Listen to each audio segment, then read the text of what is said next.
Assalamualaikum warahmatullahi wabarakatuh. Halo anak-anakku kelas 4, gimana kabarnya semua? Semoga kita semua dalam keadaan sehat walafiat dan selalu diberikan perlindungan oleh Allah Subhanahu wa taala. Amin. Mari kita belajar agama Islam. Baik anak-anakku, hari ini insyaallah kita akan melanjutkan belajar agama Islam, yaitu bab 11 kisah Nabi Zulkifli alaihi salam. Baik anak-anak, silahkan dibuka buku paketnya halaman 111. Sebelum kita belajar, mari kita berdoa terlebih dahulu. Mudah-mudahan Allah senantiasa meluaskan ilmu kita dan memberikan kita kefahaman. Amin ya rabbal alamin. Angkat kedua tangannya, kita berdoa. Bismillahirrahmanirrahim. Raditu billahi rabba wa bil islami dina wa bi muhammadin nabiyya wa rasula. Rabbi zidni ilma warzuqni fahma. Amin. Anak-anakku, silahkan dibuka buku paketnya halaman 111. Bapak akan menceritakan kisah Nabi Zulkifli. Silahkan dengarkan dengan baik. Nabi Zulkifli alaihissalam adalah putra atau anak dari Nabi Ayub alaihissalam. Zulkifli sendiri artinya sanggup, ya. Zulkifli itu sebuah gelar yang artinya sanggup. Maksudnya sanggup di sini adalah sanggup menjalankan amanah raja. Gelar ini diberikan kepada Nabi Zulkifli karena Nabi Zulkifli mampu menjalankan amanah raja. Jadi ceritanya begini. Pada waktu itu negeri Syam dipimpin oleh seorang raja yang sudah tua. Ya, raja tersebut tidak mempunyai keturunan. Lalu pada suatu hari, raja mengumpulkan seluruh rakyatnya. Ia berencana mencari seorang pengganti dirinya. Ia berencana mencari pengganti yang pantas. Lalu sang raja berkata, "Wahai rakyatku, aku ingin penggantiku kelak adalah seorang yang taat pada Allah. Sepanjang umurnya ia harus berpuasa pada siang hari. Dan pada malam hari ia juga harus melaksanakan sholat malam. Serta ia harus mempunyai sifat sabar," ucap sang raja Syam. Semua rakyatnya terdiam. Tidak ada yang menyaut.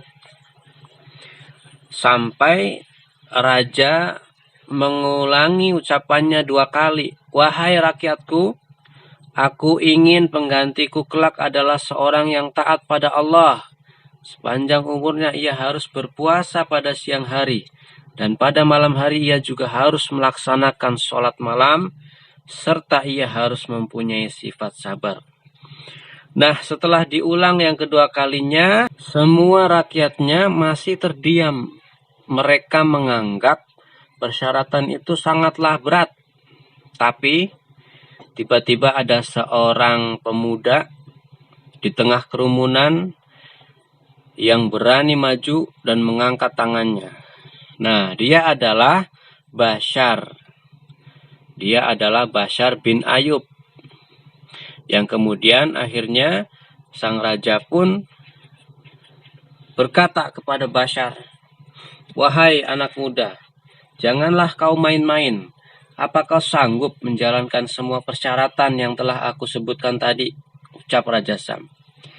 Bashar menjawab, "Insya Allah aku sanggup menjalankan semua persyaratan yang Baginda sebutkan."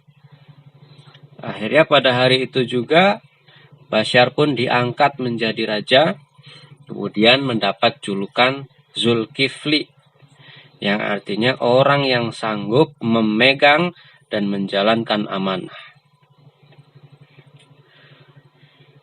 Nabi Zulkifli adalah sosok orang yang sabar. Sifat terpujinya itu bahkan diabadikan dalam Al-Quran, surat Al-Anbiya ayat 85 dan 86. Yang artinya, Dan ingatlah kisah Ismail, Idris, dan Zulkifli. Mereka semua termasuk orang-orang yang sabar, dan kami masukkan mereka ke dalam rahmat kami. Sungguh mereka termasuk orang-orang yang saleh. Jadi kisah Nabi Zulkifli itu orang yang sabar, yang dijelaskan dalam Al-Quran surat Al-Anbiya ayat 85 dan 86. Nah, sifat sabar dan rajin beribadah yang dimiliki Nabi Zulkifli ini membuat setan tidak senang. Iblis tidak suka. Kemudian iblis mencoba membuat Nabi Zulkifli marah terhadap dirinya. Pada suatu malam, iblis yang menyerupai manusia datang ke tempat Nabi Zulkifli. Ia meminta permasalahan diselesaikan oleh Nabi Zulkifli. Tetapi para pengawal istana melarangnya masuk karena hari itu sudah larut malam. "Maaf Tuan, lebih baik Anda kembali lagi ke sini besok," ucap pengawal. "Tidak bisa," kata iblis. "Aku ingin bertemu langsung dengan raja." Jadi iblis ini menyerupai manusia ingin bertemu Nabi Zulkifli. Lalu Nabi Zulkifli yang mendengar ada keributan langsung keluar, kemudian berkata, "Pengawal, berikan dia masuk." Oleh Nabi Zulkifli, tamu itu dipersilahkan menceritakan masalahnya, akan tetapi tamu hanya mengumpat kepada Nabi Zulkifli. Dia ingin membuat Nabi Zulkifli marah terhadap dirinya. Yang dilakukan Nabi Zulkifli hanya bersabar, sehingga membuat tamu itu bosan dan minta izin pulang. Nabi Zulkifli sudah tahu bahwa tamunya tersebut adalah iblis. Para pengawal pun bertanya, "Siapakah sebenarnya tamu itu, Tuan?" Nabi Zulkifli menjawab, "Tamu itu adalah iblis." Kemudian Nabi Zulkifli mendapat kabar bahwa dari anak buahnya ada wilayah yang tidak mau beriman kepada Allah. Selain itu, orang-orang kafir tersebut mau menyerang negeri yang dipimpin oleh Nabi Zulkifli.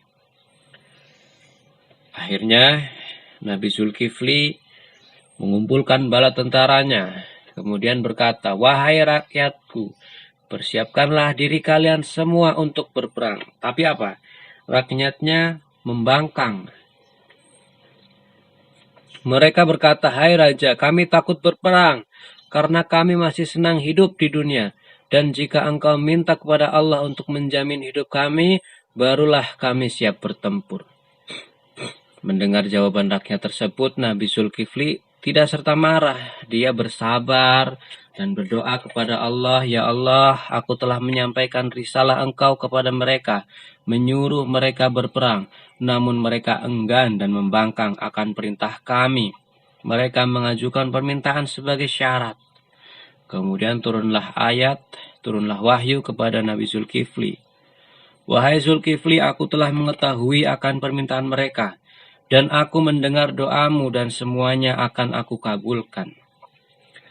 Akhirnya, Nabi Zulkifli pun kembali mengumpulkan bala tentaranya, kemudian berkata, "Wahai rakyatku, persiapkanlah diri kalian semua untuk berperang. Karena negeri yang kita cintai ini akan diserang oleh orang-orang kafir yang tidak mau beriman kepada Allah. Mereka telah berani membunuh utusan yang aku kirim. Siapa yang berperang menegakkan agama Allah, dia akan mendapatkan pahala yang sangat besar. Dan apabila ia mati, dia akan mati syahid." Para pasukan itu yang mendengar orasi Nabi Zulkifli, semangat mereka timbul untuk mengalahkan orang-orang kafir. Nabi Zulkifli sendiri yang memimpin langsung pasukannya. Dan peperangan pun terjadi.